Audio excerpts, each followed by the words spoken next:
Quizás, amigos, lo que más llama la atención de este no grupo, ¿cierto? Porque ya conversamos en el bloque anterior por qué son un no grupo, son sus máscaras, ¿no? Este rostro de color blanco, con un bigote, una barba y unas cejas pronunciadas que ocultan el rostro de quienes publican en el nombre de Anonymous.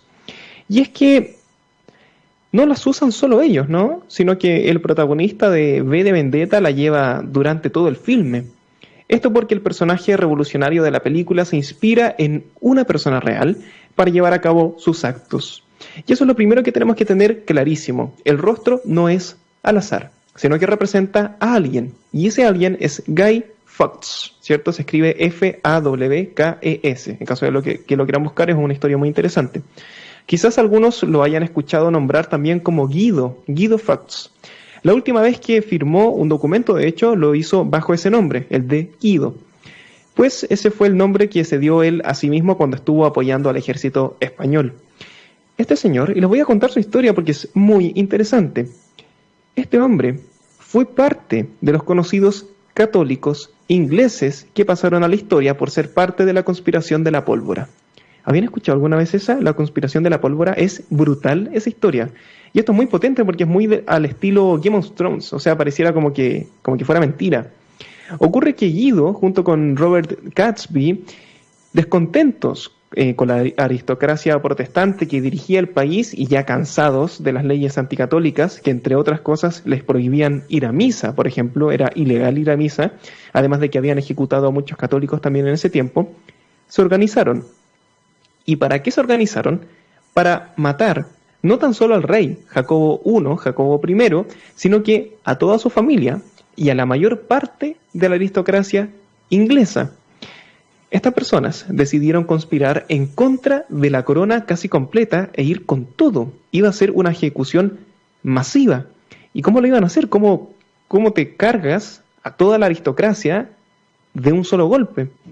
El plan consistía en que Guido ubicaría cargas de pólvora, de ahí el nombre, y explosivos en el subterráneo que está debajo del Parlamento inglés, para obviamente hacerlo explotar todo esto en la próxima ceremonia de apertura, cuando se estuviese celebrando el Parlamento, y así derechamente matarlos a absolutamente todos, al más puro estilo fuego valirio.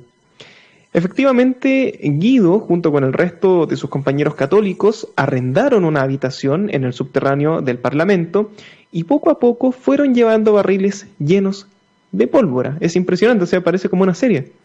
Alcanzaron a acumular 36 barriles en total. Sí, lograron avanzar bastante. La idea era que llegara octubre de 1605, fíjate el año, y que de hecho varias de las cosas que vamos a contar más adelante tienen que ver porque era un año como, o sea, aquí no había, la gente era muy brutal en ese tiempo. Lo que viene después lo va a dejar muy claro. Estaban esperando eso, octubre de 1605.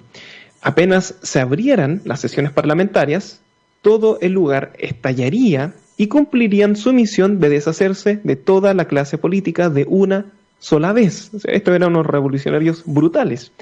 Sin embargo, una epidemia obligó a aplazar ese encuentro y tuvieron que esperar un poco más. Si esa epidemia no hubiese existido, quizás esta historia sería otra, porque se viene un giro importante. La nueva fecha para realizar este plan fue el 5 de noviembre. Por eso hasta el día de hoy en Inglaterra se conmemoran todos los 5 de noviembre como la noche de Guy Fawkes. Y este relato podría ser mucho más conocido, porque esta historia es media underground, como que no la conoce todo el mundo.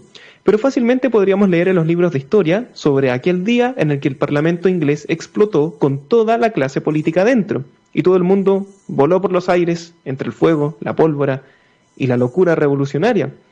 Pero eso no ocurrió porque uno de los involucrados de este plan terminó por traicionar a los católicos y mediante una carta anónima contó todo lo que estaba pasando. Como les digo, nunca se supo quién reveló la información, pero se cree que pudo ser el conde Robert Cecil, quien conocía el plan desde hace meses y que de hecho él ayudó a organizarlo. Pero no lo hizo él mismo, no fue él quien lo organizó, sino que lo hizo mediante gente infiltrada. Se cree de hecho que esto lo hizo de esa manera para después dejarlos a todos en evidencia y deshacerse de los católicos, cosa que consiguió de hecho. es un plan muy malévolo, ¿no? O sea, él ayuda a organizar una revolución que involucra una explosión, un golpe masivo a la clase política, para después denunciarlos a todos. O sea, él organiza algo que después acusa, ¿no? Un movimiento políticamente inteligente, pero claro, moralmente no tanto. Moralmente denostable, ¿no? A ver qué nos dicen nuestros amigos en el chat, yo sé que están aquí. ¿Dónde te ves fresco ahora? Dice David. Se las hizo a los panas el pana que los traicionó, dice Bicho. Quizás en eso se inspiró Martins o los guionistas, dice David. Puede ser, es buen punto ese. Quizás en Juego de Tronos, cuando se explota, esto ya no es spoiler porque esa parte de una temporada muy pasada, cuando explota, ¿no? Este lugar, donde precisamente era un lugar religioso también en la serie, con el fuego valirio, seguramente algo también estaba basado en esta historia, ¿no? Tiene muchas similitudes. Moralmente ninguno estaba muy correcto, dice Puelma. Es verdad, había una locura moral ahí también, era todo muy loco. La realidad supera la ficción, nos dice Nicole, totalmente. Bueno, aquí nos dicen algunos chistes, no los puedo leer en la radio. Wow, pero es una historia potente, amigos, sí. Enviamos ondas alfa, dice Bicho. Vibren alto, nos dicen aquí, gracias ahí por los corazones y la buena onda. Qué historia tan buena. ¿Cuál era la epidemia? Dice Edson. Buena pregunta, Edson. La verdad es que no lo tengo 100% claro cuál es la epidemia. Tengo alguna sospecha, pero hay riesgo de equivocarme, así que no estoy seguro, no me puedo arriesgar. Sebastián dice, siempre hay infiltrados. Así parece, Seba. Así parece, porque en esta oportunidad eso se vio frustrado precisamente por eso. Entonces, sea como sea, el rey mandó el día 4 de noviembre, porque esta historia, atención con el giro que va a tener, 4 de noviembre al personal de seguridad a inspeccionar el Parlamento, porque ya le habían avisado mediante la carta anónima, oye viejo, están preparando algo, así que ponte atento. ¿Qué fue lo que encontraron? ¿Qué creen ustedes? A Guido. Ahí estaba Guido con las manos en la masa, esparciendo la pólvora por todo el lugar. Sí, lo pillaron, ¿cómo se dice aquí? Lo pillaron chanchito al hombre. Inmediatamente lo apresaron y hay muchas versiones de este punto sobre si delató los nombres de sus compañeros o no lo hizo. Algunos historiadores dicen que los delató a todos, algunos dicen que delató a algunos y otros historiadores dicen que no delató a absolutamente nadie. Lo cierto es que para conseguir esta declaración, para conseguir esa supuesta traición de parte de Guido, que no está cerrado si es que fue así, la corona británica lo torturó brutalmente. O sea, brutalmente. Y en eso todos los historiadores están de acuerdo en ese punto, porque querían que confesara. Lo ubicaron en este clásico, recordemos que esto es año 1605, lo ubicaron en este clásico instrumento de tortura en el que te amarran los brazos y te amarran las manos, brazos hacia arriba, pies hacia abajo, y te empiezan a estirar hasta que la persona confiesa, wow, y posteriormente lo sentenciaron a la horca, justamente en el lugar que había pensado en explotar, o sea, lo iban a condenar precisamente en ese sitio. Y ojo, porque esta no es la horca en la que todos están pensando, ¿no? Es una horca mucho más brutal. O sea, la horca normal es brutal ya, pero esta va mucho más allá. Ya les voy a contar por qué. Vamos a llegar a ese punto de la historia. Pero mientras esperaban el día de la ejecución de Guido, la corona también atrapó a varios de sus compañeros que organizaron la explosión y los ejecutaron en el acto. O sea, los pillaron y los ejecutaron. Robert Gatsby, quien era uno de los cabecillas de la misión junto con Guido, gran amigo de Guido también, ante todo eso que estaba ocurriendo y vio que atraparon a Guido, vio que sus amigos también los pillaron a todos, se escapó del país, se fue de Londres, de hecho. No sé si del país, sé que se fue de Londres. Pero eventualmente igual lo pillaron y también a Robert lo ejecutaron. Solo nos queda Guido entonces. ¿Qué fue lo que ocurre? Finalmente llegó el día de la sentencia de Guido, y por alguna razón había algún tipo de animadversión contra él porque la sentencia de él iba a ser brutal. En ese momento, Guido tenía una pésima fama en todo el país. La gente lo odiaba, la gente lo detestaba porque la corona se encargó de contar lo que estaba planeando, se encargó de esparcir el rumor, de contar, oye viejo, Guido estaba detrás de esto, Guido quería hacer esto, Guido no quiere Inglaterra, Guido, y lo empezaron a acusar. Hicieron una campaña de odio contra él. Y la gente, evidentemente, que lo odiaba en ese momento, lo detestaban con todo. ¡Wow! Tenía la opinión pública en contra, pero de lejos. En muchos sitios se dice que la sentencia consistía en ahorcarlo, pero eso es poco decir. La sentencia era de lejos mucho más brutal porque consistía en efectivamente colgarlo, pero sin dejar que se muriera, con el objetivo de seguir torturándolo de muchas formas que no puedo decir si no quiero que nos cierren la radio, para después exhibir su cabeza en una pica en la plaza del pueblo. Esto es todo como muy de tiempos antiguos, ¿no? Pero el tema de la horca y que no pierda, intencionalmente que no pierda la vida para seguir tratándolo mal mientras está colgado es como, wow, o sea, es otro nivel de tortura. Y por favor recordemos que estamos en el año 1600, o sea, el nivel de brutalidad era impresionante y la gente estaba relativamente acostumbrada también a ver cabezas de gente en las picas, en la calle, como advertencia, ¿no? De que no era buena idea conspirar contra la corona. Ese era el objetivo de la corona, decir, oye, mira, este compadre conspiró contra nosotros, así que cuidado. Y la gente obviamente vivía con ese miedo también. Wow, sí.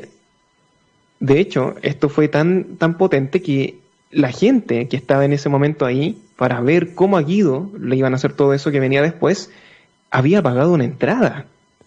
O sea, esto era un espectáculo, era un show. Y es que efectivamente en ese tiempo lo era un espectáculo. Y por eso también la corona se encargaba de hacer que la gente lo odiara, porque luego era un show como medio satisfactorio para la gente. Iban a ver ese espectáculo de súper brutal, pero con alegría. O sea, la gente lo iba a celebrar, lo iba a gritar, porque estaban liquidando a alguien que la gente odiaba. ¿Qué fue lo que pasó? Guido sube los escalones del pedestal para enfrentar sus últimos momentos. Pero paso muy lento. Recordemos que Guido había sido tremendamente golpeado, lo trataron mal desde el día primero que lo pillan y hasta el día anterior que lo van a sentenciar, lo pasan golpeando y obviamente llega en muy mal estado.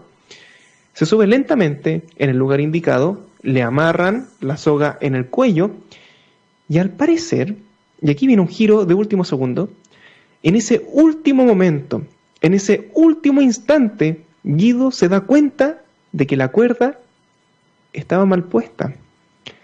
Y lo que hace es, antes de que la amarren bien, teniéndola ya en el cuello, pero el otro extremo no estaba bien amarrado, antes de que la amarren bien, se abalanza hacia adelante y al lanzarse desde el pedestal donde estaba, que era muy alto, hacia abajo, cae con su cabeza, lo que termina por partirle el cuello, y eso termina su vida instantáneamente, lo que le ahorró todo el sufrimiento que venía más adelante. O sea, Guido zafa el último momento porque no quería morir así, obviamente, con esa tortura tan brutal, y opta por lanzarse y caer de cabeza. Y efectivamente muere.